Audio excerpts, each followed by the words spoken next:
Do you want an online troll to use your grammar mistakes as a weapon to troll you online? Nobody wants that, not even me.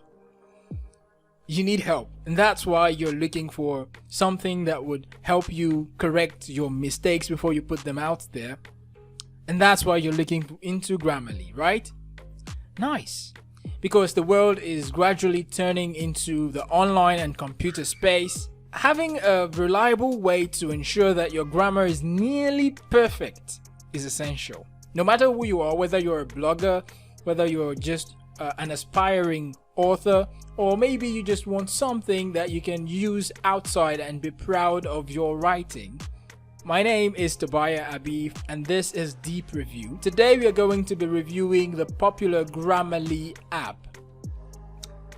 In this video, we are going to talk about what Grammarly is, what are the features of Grammarly, what can it offer you, how much does it cost, is it free, what is the difference between the free version of Grammarly and the paid version, and what are the advantages and the disadvantages of Grammarly, and so on. So let's just get right to it. First of all, what is Grammarly?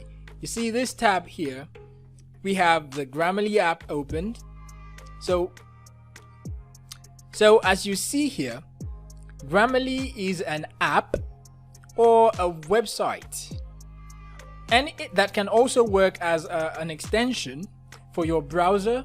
It helps to check your grammar, your spelling, can also check plagiarism and many more in real time. On the website, you see great writing simplified. Compose bold, clear, mistake-free writing with Grammarly's AI-powered writing assistant. Really cool.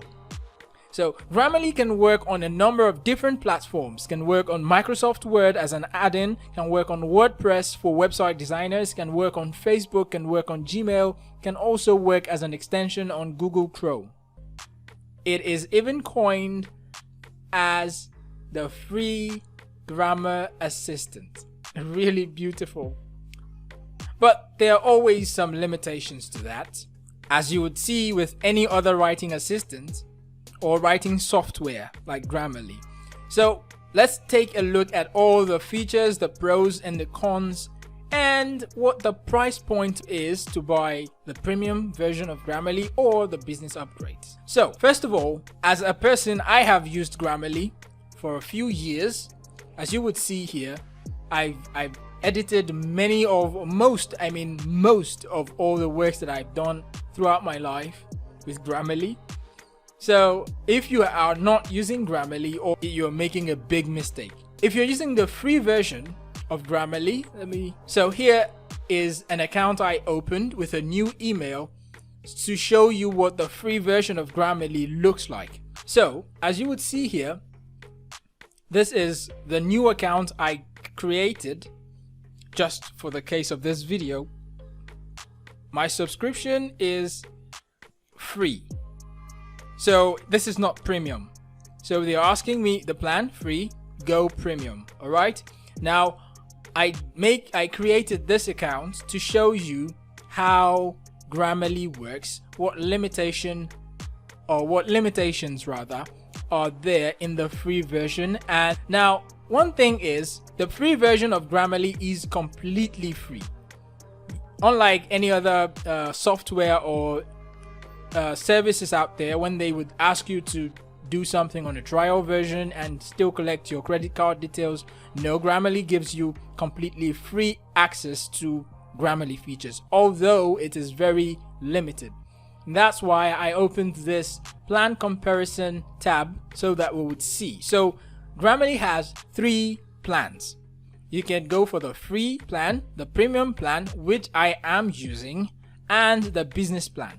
So the premium plan is just, for normal individuals who want feedback.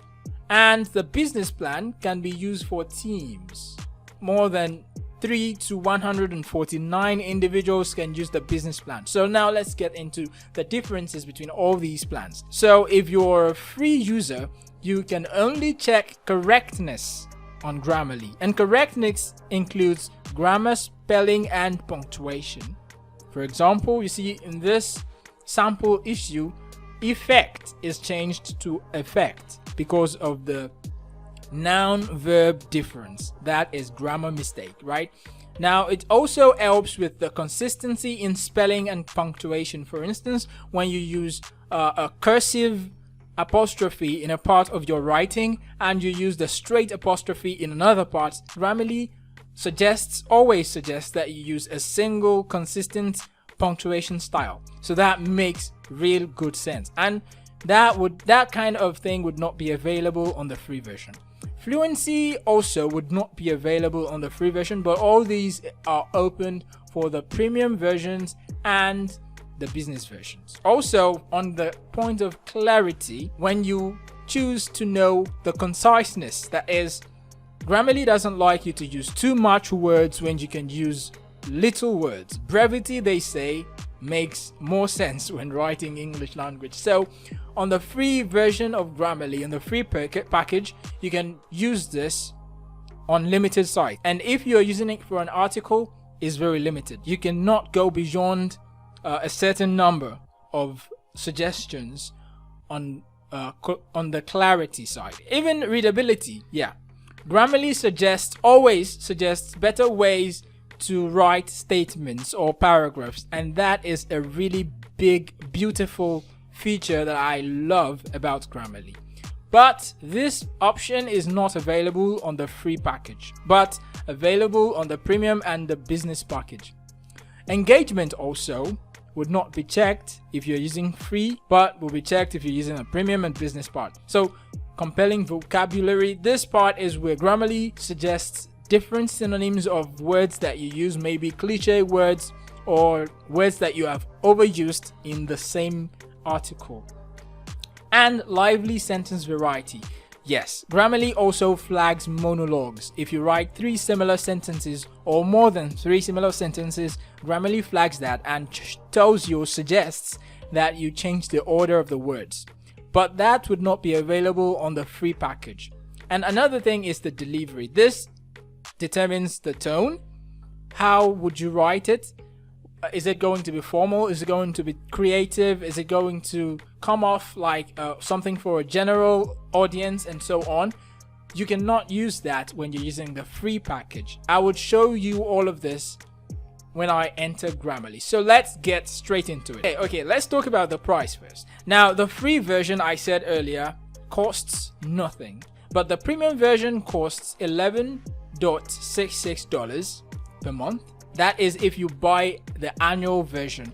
If you're going to be paying monthly, it's different. It's going to be, I think, $29.95. But it pays to buy it annually, you know. So if you're using the business version, annual payment would be broken down into $12.50.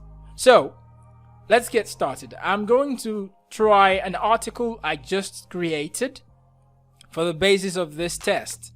So I'm going to test several issues with this. So when you enter Grammarly, there are 2 ways to bring. Oh yeah, it's because I created this account newly, so it's bringing this tour just to show me how it works, but I don't need that. So there are 2 ways to bring your document into Grammarly. You can either copy the document from WordPad, Word, Microsoft Office Word, or Google Docs that you have typed it on and paste it on Grammarly with Ctrl+V or the option to paste, or you can upload the document directly from your file explorer, file manager, or whatever you want to call it.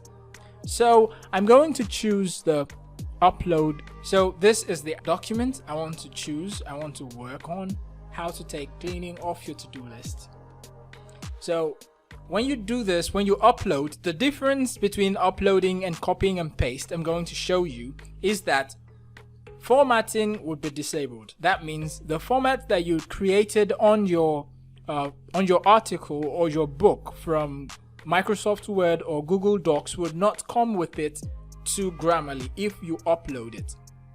This is what I'm saying. Let me quickly create this. Look at this. Formatting tools are disabled. That means if you if you use italics, if you use bold, if you use headings, everything would not come with your document when you upload it on Grammarly.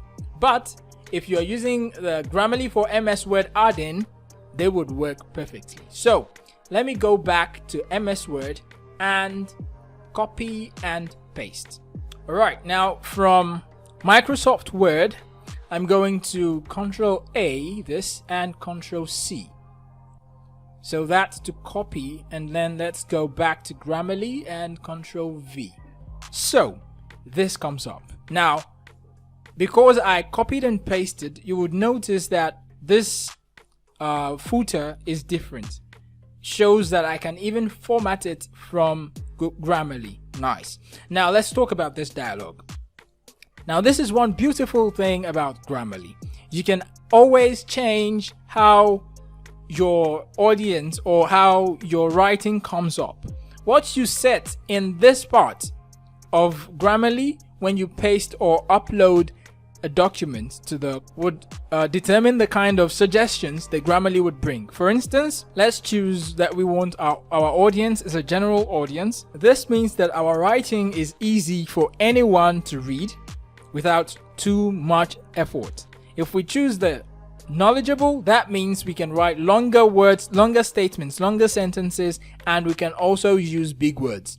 If we choose experts, that means we can use big words and Grammarly would not flag them. We can use long paragraphs and Grammarly would be okay with that. Okay, but for this case, let's go with general.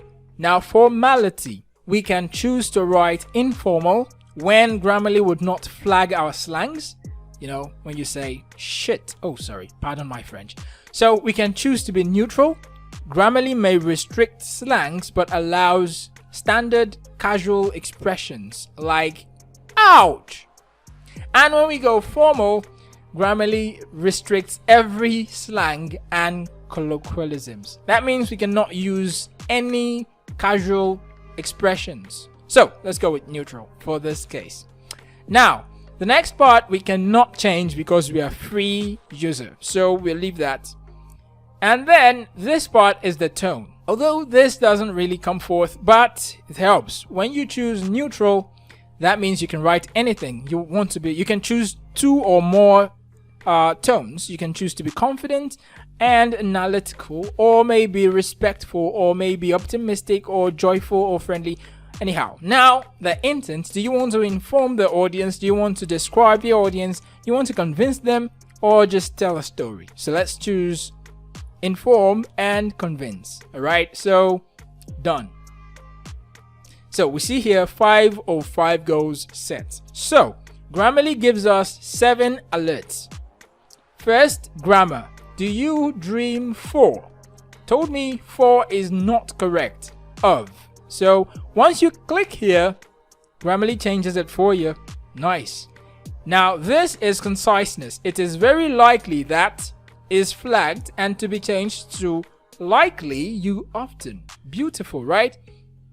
Now another one, dusts and dirt. Dusts is incorrect because dust cannot be counted, right? Uncountable. So let's change that to dust. Really? Grammarly thinks this makes it unnecessary.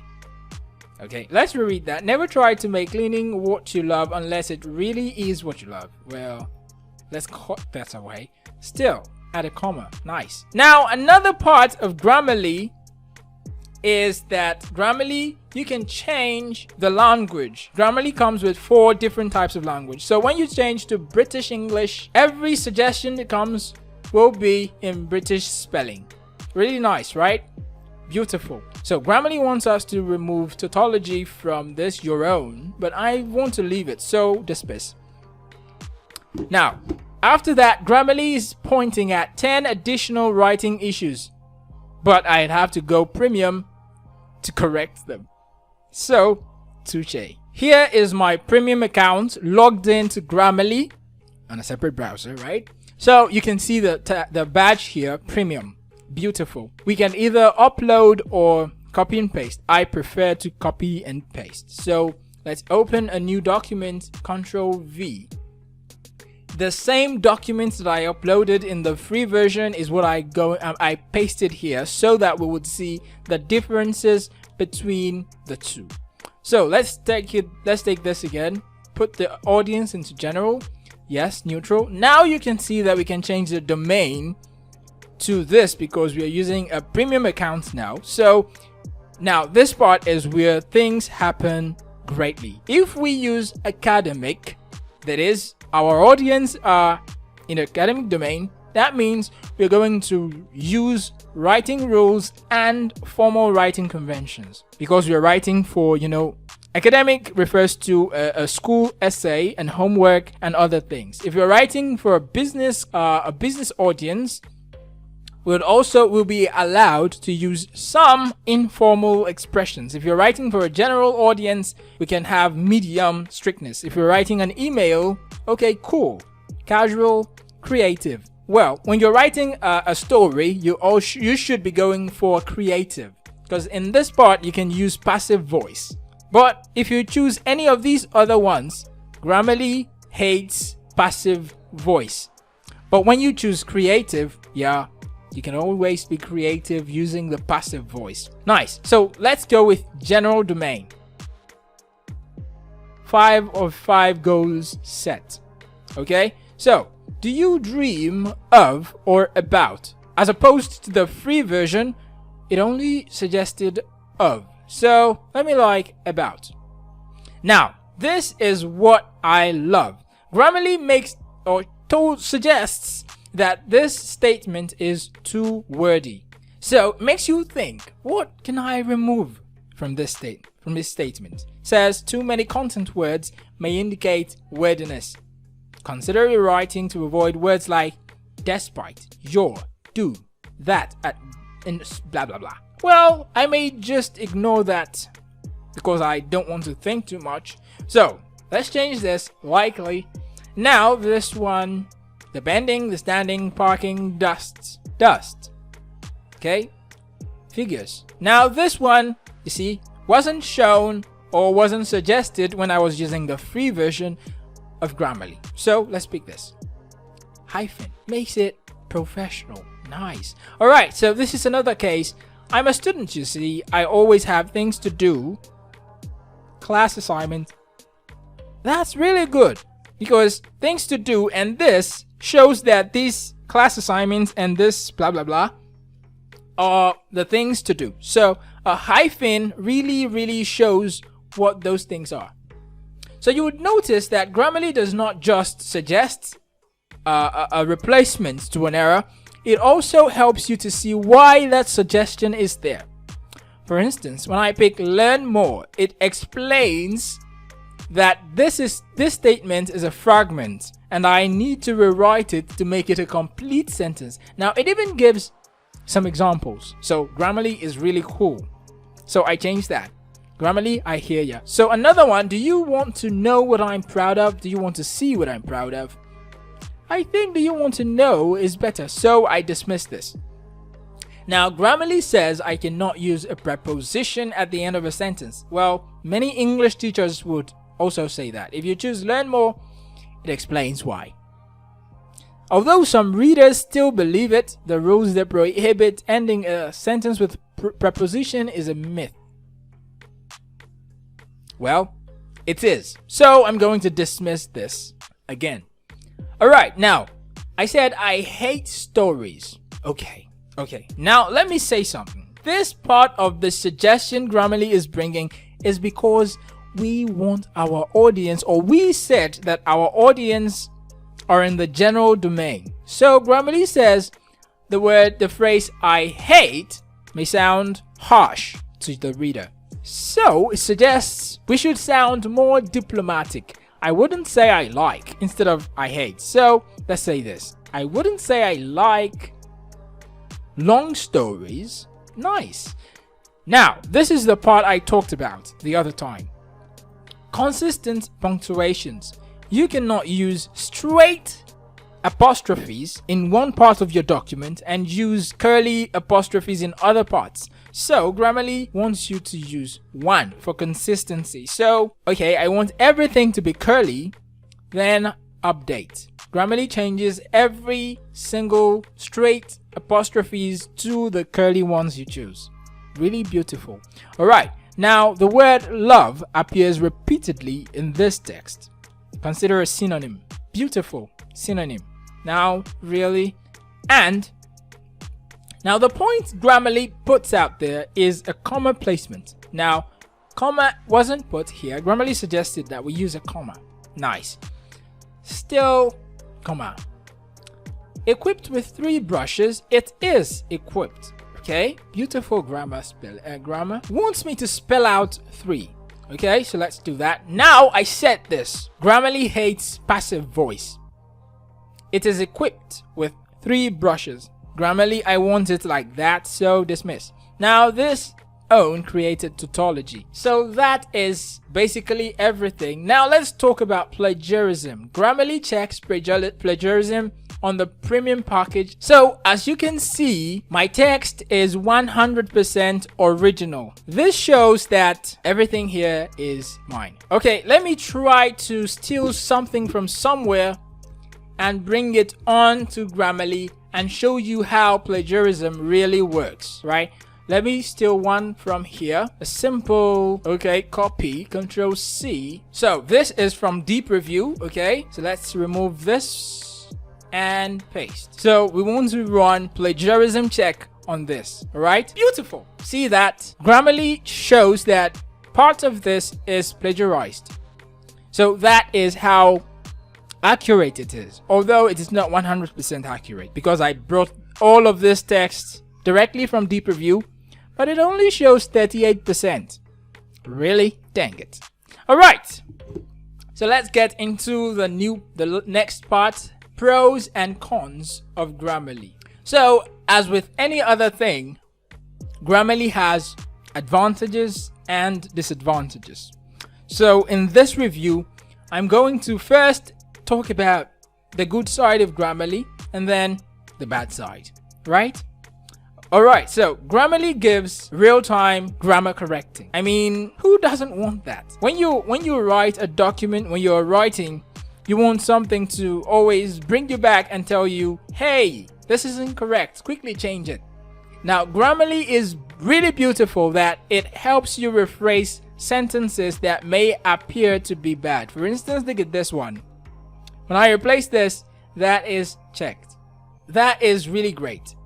Because sometimes you can write a block of documents, a block of text, you can write an article and feel, wow, that's great. You may not even find any errors if you read it yourself. But having a real-time AI software like Grammarly, you can edit in real time.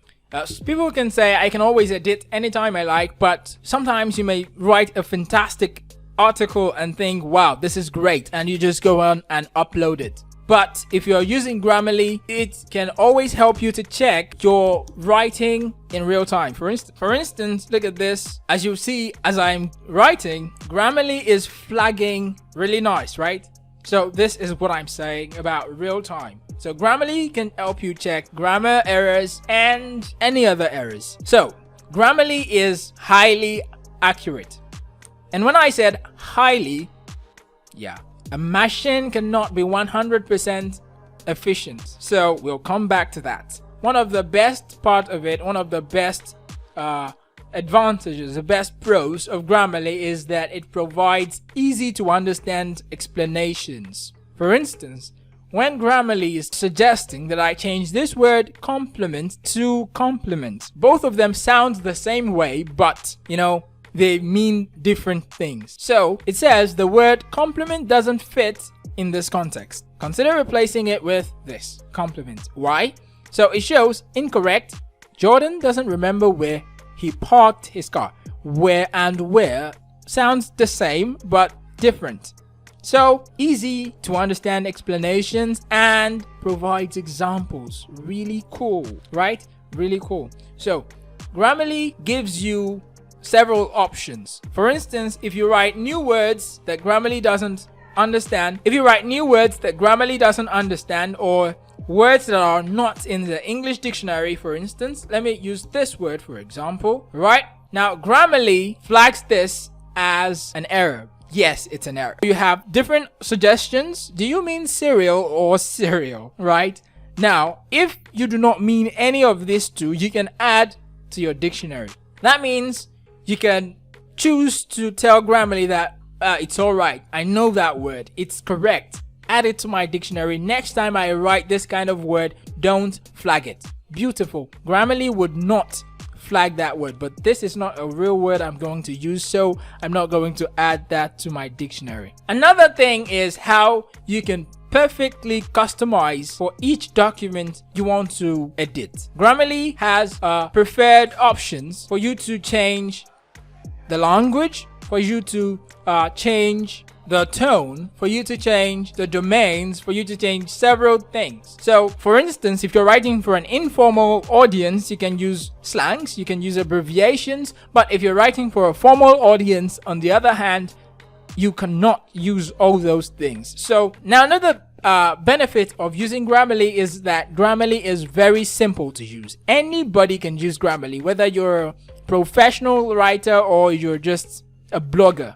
Anybody can use Grammarly. All you have to do is come to the website app.grammarly.com and voila, register and you're good to go. If you want to use it as a browser extension, nice. You can always go to the apps part of it and install. For instance, I've already installed this for Microsoft Office. You can install this as an extension for Microsoft Edge, which I haven't. If you come to this website on Google Chrome, it's going to have Grammarly for Chrome. So once you install the extension, you can use Grammarly on several websites, several other websites like Facebook, like Gmail, and every other thing. Now the only point at this time where Grammarly doesn't work is Google Docs. Many people write on Google Docs, but I don't know, maybe Grammarly is working on that, but right now Grammarly doesn't work with. So another option is to get Grammarly keyboard on your phone. You can actually use Grammarly on your iPhone, your iPad, or your Android phone as a keyboard. It would always check all your errors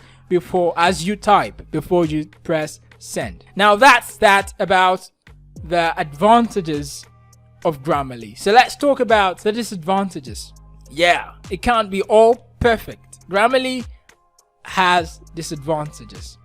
First of all, I said it doesn't work on everything. Another thing is the free version, as we see, is very limited. There are only so much that you can do. For instance, you can only correct a few portion of it when it comes to spelling and grammar. After that, nothing. So if you want to enjoy Grammarly, you'd have to buy the monthly or annual purchase. You can always use it in your office, buy the business package or the premium package like me, and enjoy Grammarly. If you would like to do that, there's a link in the description below this video. Check that link, click it, and register on the app. I mean the website. Just, it's going to be very easy from that link. So click that link, pay for Grammarly, and enjoy writing. All right, now we're still talking about the disadvantages, the cons that come with Grammarly. One thing is that if you're using the free version of Grammarly, oh dear, you're going to get really, really pummeled to upgrade to premium. Grammarly advertises aggressively. All right, that's not really a disadvantage. But one thing is, when you're writing, for example, Grammarly is not all perfect. Now look at this word. This statement. I searched. It's okay. I think this statement is not entirely perfect. So let me clear this up. Now this statement, I searched its every nook and cranny myself. Now Grammarly is suggesting it's, and it is. Now if you look, these suggestions are not correct in this context. Really not correct. So that is wrong. I'm going to leave that. Now this too, complement. Yeah, really correct. But the thing is, this complement is also not correct in this context. It's always is supposed to be the complement with the E, but Grammarly didn't flag that. I don't know why, but it didn't. Now another thing is that you can always change preferred language when it comes to language preference. In this case is British English, as you see. So now let me see something. You know that when you're writing British English and American English, there are some words, there are certain words that have different spellings. For example, the word meter is spelled correctly in American English, and the word meter this way is used in British English. Now, if we are going to write, and I set this, as you see, British English, alright, it is supposed to flag this word as wrong, but it didn't. That is another disadvantage. So, if you ask me if Grammarly is really good or if Grammarly is safe for you, I would say that it depends on your level. If you are someone who is good with English already, if you're not just a person who is foreign and doesn't have any experience with the English language, and you want to write a book, Grammarly would not work for you.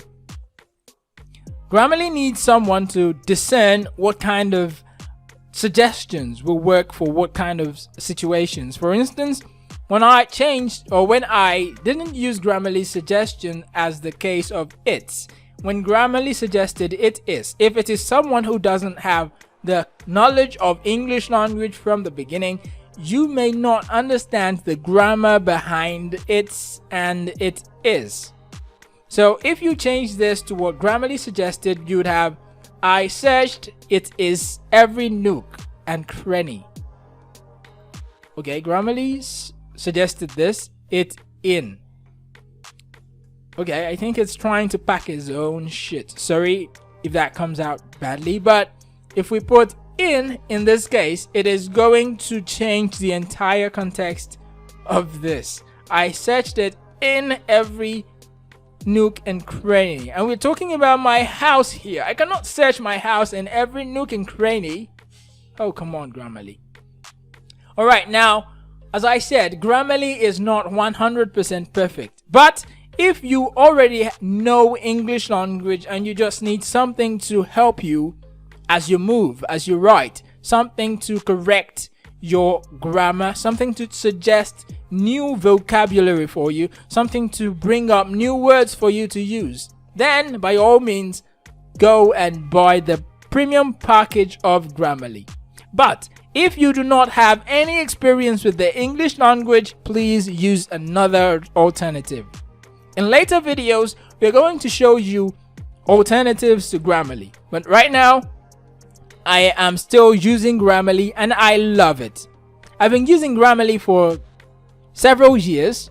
I cannot even count. Alright, so Grammarly has helped me, open my eyes to several errors that a writer may not even look at when writing. Back then I would write and feel like, yeah, that was really great. But then when I used Grammarly, I would see that, damn it, this is crap. So try Grammarly, go to their website and upgrade or buy the premium package using the link in the description below. So this is Abi Tobiah from Deep Review.